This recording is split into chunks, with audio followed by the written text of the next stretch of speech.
सफर नया भारत के राजनीति पर चर्चा एपिसोड में आप सभी का हार्दिक स्वागत है। आज हम यहाँ पे एक राजनीति के अलग मुद्दे पर बात करने के लिए उपस्थित हैं और हमारे साथ मुख्य अतिथि के रूप में Republican party of India Ambedkar Yuva Morcha के जिला अध्यक्ष धीरज कुमार हमारे साथ हैं। और आज हम बात करेंगे कि आखिर झारखंड के जो नियम कानून है और कानून व्यवस्था है वो किस प्रकार से धरातल पर काम कर पाता है और कैसे जो कानून बनता है उसका क्रियान्वयन हो पाता है। तो सबसे पहले तो आपका सफर नया भारत में स्वागत है। सबसे पहले तो धन्यवाद कहना चाहता हूँ कि आपके माध्यम से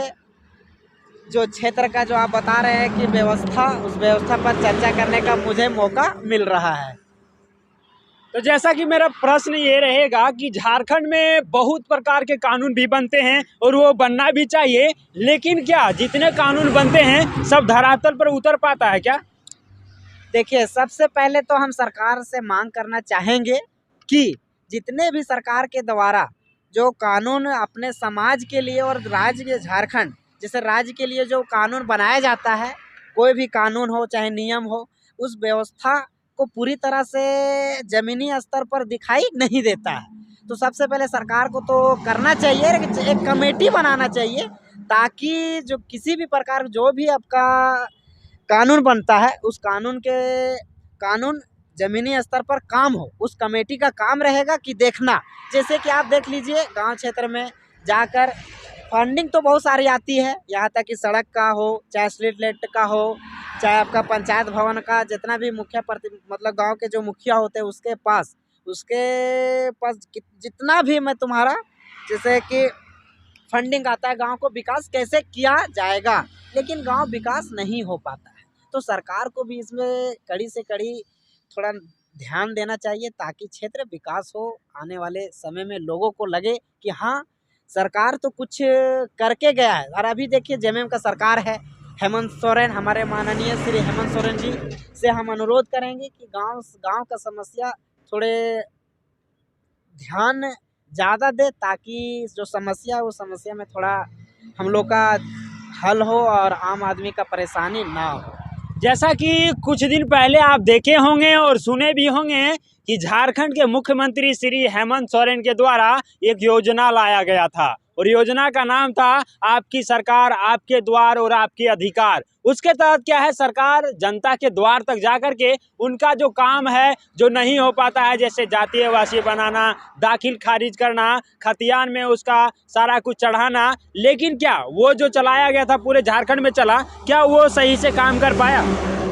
देखिए, अभी तो गांव में जो एप्लीकेशन जमा किया है, जो अपना जिसका शिकायत था, जिसका जो कमी था, किसी का इंदिरा आवास हो चाहे किसी का वृद्धा पेंशन हो चाहे किसी का जातीय आय हो चाहे किसी का केसीसी लोन हो, कि जितना भी प्रकार का जो जमा हुआ है तो उसके माध्यम से जो जमा किया गया है वो पूछने जाइएगा तो लोग कहता है कि जमा तो कर दिए हैं लेकिन काम नहीं हो रहा है। सीओ और बीडीओ के द्वारा काम कहा जाता है कि काम हो जाएगा, आदेश दिया जाता है, कहा दिया जाता है कि सिर्फ होगा, लेकिन ज़मीनी स्तर पर काम नहीं होता है। हम कहना चाहेंगे सरकार से कि हर झारखंड में तो आपके माध्यम से गांव में पंचायत अंतर्गत में आपके माध्यम से बीडीओ हो, सीओ हो, कर्मचारी हो चाहे पंचायत सेवक हो, सभी गांव में आए थे, लेकिन एप्लीकेशन तो जमा हुआ है, लेकिन उस एप्लीकेशन को ये नहीं कि पिछले बार भी हुआ था, आपका सरकार के माध्यम से एक बार आया हुआ था, पिछले बार भी इसी तरह पूरे झारखंड में हुआ था, लेकिन किसी का काम हुआ और किसी काम नहीं हुआ, और जिसका होना चाहिए उसका काम नहीं हो रहा है। तो सर, सबसे पहले तो सरकार से हम मांग करेंगे कि ये जो आपका अभी सरकार जो आपके माध्यम से जो सीओ और आपके द्वार पर हम लोग का पंचायत अंतर में पहुँचे हैं, उन लोग का जो समस्या गांव का था, जो एप्लीकेशन जो जमा किए थे, आवेदन दिए थे, उस आवेदन को जल्द से जल्द सही करें, नहीं तो Republican party of India Ambedkar Yuva Morcha जल्द से जल्द इस आंदोलन करने में तैयार हो जाएंगे। जैसा कि आप कुछ दिन पहले झारखंड के कानून व्यवस्था पर उंगली उठाए थे कि जितने भी कानून व्यवस्था हैं सब ठप हैं, इस विषय पर क्या कहेंगे? सबसे पहले तो देखिए, आप कानून व्यवस्था इसलिए हम ठप कहते हैं कि आए दिन दिन दहाड़े किसी का लूट हो जा रहा है, बलात्कार किया जा रहा है, यहाँ तक कि आपको जगह जगह पर सड़क पर कहीं कहीं पे आपको घूमने पर मजबूर है। किसी किसी को तो दिन दहाड़े किसी को लूट किया जा रहा है। तो ये क्या है, व्यवस्था ठप है झारखंड का। अब आप देख लीजिए पूर्व विधायक गुरुचरण नायक, उसके कहीं गए थे, कहीं जैसे कि आप कहीं विद्यालय में था, एक भाषण था, आम सभा था, वहाँ गए, अचानक नक्सलियों के द्वारा हमला किया गया। ये क्या है, मतलब सरकार की क्या है, मतलब झारखंड सरकार का जो कानून अभी चल रहा है वो तो व्यवस्था ठप है। तभी तो अचानक किसी को हमला कर देना, मान के चलिए पूर्व विधायक होते हुए भी उस पर हमला हो जाता है, तो हम लोग को, एक तो आम इंसान है, आम आदमी को तो ज़्यादा प्रभाव पड़ेगा। इसलिए उसके प्रशासन रक्षक होते हुए भी उस पर दबाव हमला किया जा रहा है। तो इसमें बहुत बड़ा गलती है, सरकार को इसमें ध्यान देना चाहिए, ताकि जो नक्सलियों के द्वारा जो हमला आए दिन बढ़ते जा रहा है उसमें थोड़ा कम हो। तो झारखंड के जो भी कानून व्यवस्था है उसके सुधार को लेकर के आप क्या कहेंगे? सबसे पहले तो सरकार से हम कहना चाहेंगे कि इस पर थोड़ा जल्द से जल्द ध्यान दे, ताकि आम आदमी सही ढंग से रह सके। और जितने भी देश सेवा है, देश के लिए जो सेवा कर रहे हैं, जैसे कि पूर्व विधायक गुरुचरण नायक थे, वो तो सिर्फ देश के लिए सेवा के लिए अपना उम्मीदवार रहते हैं, हमेशा तत्पर खड़ा रहते हैं। तो हम कहना चाहेंगे वैसे ऐसे लोगों को हमला किया जाएगा तो लोगों के जो अपना देश के प्रति जिसको सेवा करने का अंदर से रहेगा इच्छुक, तो करेगा नहीं डर से। तो ये सब चीज़ तो नहीं होना चाहिए, ताकि ऐसा रहेगा तो लोगों को बहुत ही परेशानी होगा और देश के प्रति फिर कोई सेवा काम करने के लिए उतरेगा भी नहीं, ना देश का सेवा हो पाएगा, ना अपना क्षेत्र का हो पाएगा, ना देश का कल्याण हो पाएगा। तो आप क्या कहना चाहेंगे, जैसा कि अभी देखा जाए तो बहुत सारे ऐसे मुद्दा हैं जिस पर कानून तो बनता है लेकिन वो कानून अच्छे तरीके से काम नहीं कर पाता है, तो इस विषय पर क्या कहेंगे सरकार से?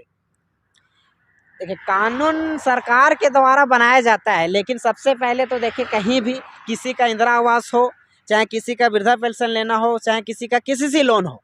तो सरकार तो नियम कानून पास कर देता है, आदेश वहाँ से हो जाता है, लेकिन गलती उसके बाद वाले को रहता है। जैसे कि किसी का सीओ हो, बीडीओ हो, चाहे बैंक कर्मचारी मैनेजर हो, जो इच्छुक है, जो लोन लेना चाहता है। जैसे एक मुद्दा है बेरोजगारी, लोगों का रोजगार नहीं मिल रहा है। अब जो लोग लोन लेना चाहता है बैंक से और काम करना चाहता है, अपना एक स्रोत बनाना चाहता है कि हम काम करें, तो उसमें बैंक मैनेजर का गलती होता है। बैंक मैनेजर को सोचना चाहिए कि सरकार तो आदेश दे देता है, लेकिन सरकार जब आदेश दे देता है तो इसको भी, सरकार को भी देखना चाहिए कि किसको जो इच्छुक है काम करने के लिए और लोन लेना चाहता है बैंक से, तो उसको दिलवाने के लिए एक गठन करना चाहिए, एक कमेटी का गठन कर देना चाहिए, ताकि लोगों को जो इच्छुक है लोन लेना चाह रहा है, किसी को वृद्धा पेंशन नहीं मिल रहा है, वैसे लोगों को जल्द से जल्द काम पूरा हो। गांव में चले जाइए, कोई भी गांव, झारखंड के पंचायत में कोई भी गांव चले जाइए, आपको वैसे वैसे लोग हैं जिसको ज़रूरत है सरकारी लाभ का, जिसको ज़रूरत है उसको लाभ नहीं मिल पा रहा है। तो गलती तो हम देंगे, गांव का मुखिया हो गया, आपका पंचायत सेवक हो गया, तो इन लोग को क्या है, मतलब एक होता है कि ज़्यादा भ्रष्टाचार, रिश्वतखोरी में फंसा हुआ है। तो इस पर भी सरकार को जल्द से जल्द ध्यान देना चाहिए, ताकि जो हक है सरकारी का, जो सरकारी लाभ का, उसको मिल सके। तो बस यही हम भी उम्मीद करेंगे झारखंड के सरकार से कि आप ज़्यादा कानून नहीं बनाएंगे तो चलेगा, लेकिन जो भी कानून आप बनाते हैं उसको सही तरीके से धरातल पर ला करके काम किया जाए, तो शायद झारखंड एक कदम आगे बढ़ पाएगा और झारखंड का विकास बेहतरीन तरीके से हो पाएगा। तो इस राजनीति के चर्चा में बस इतना ही। हम अगले राजनीति के चर्चा एपिसोड में राजनीति के अलग विषय पर बात करेंगे और जानने का प्रयास करेंगे कि आखिर राजनीति झारखंड का किस प्रकार से है और कैसे हमारा झारखंड एक कदम आगे बढ़ सकता है। तो ये प्रयास हमारा कैसा लगा कमेंट में ज़रूर बताइएगा, और अच्छा लगा होगा तो लाइक करके चैनल को सब्सक्राइब भी कर दीजिएगा। और अगला यदि आपका कोई प्रश्न है तो आप कमेंट में लिखिएगा, उस पर भी हम अगले एपिसोड में बात करेंगे। और आप भी यदि इस तरह के राजनीति पर चर्चा विषय पर बात करना चाहते हैं तो आप हमसे जुड़ सकते हैं। तो सफर नया भारत में नए भारत और नए झारखंड की कामना करते हुए श्याम कुमार के साथ मैं आनंद वर्मा, जय हिंद, वंदे मातरम।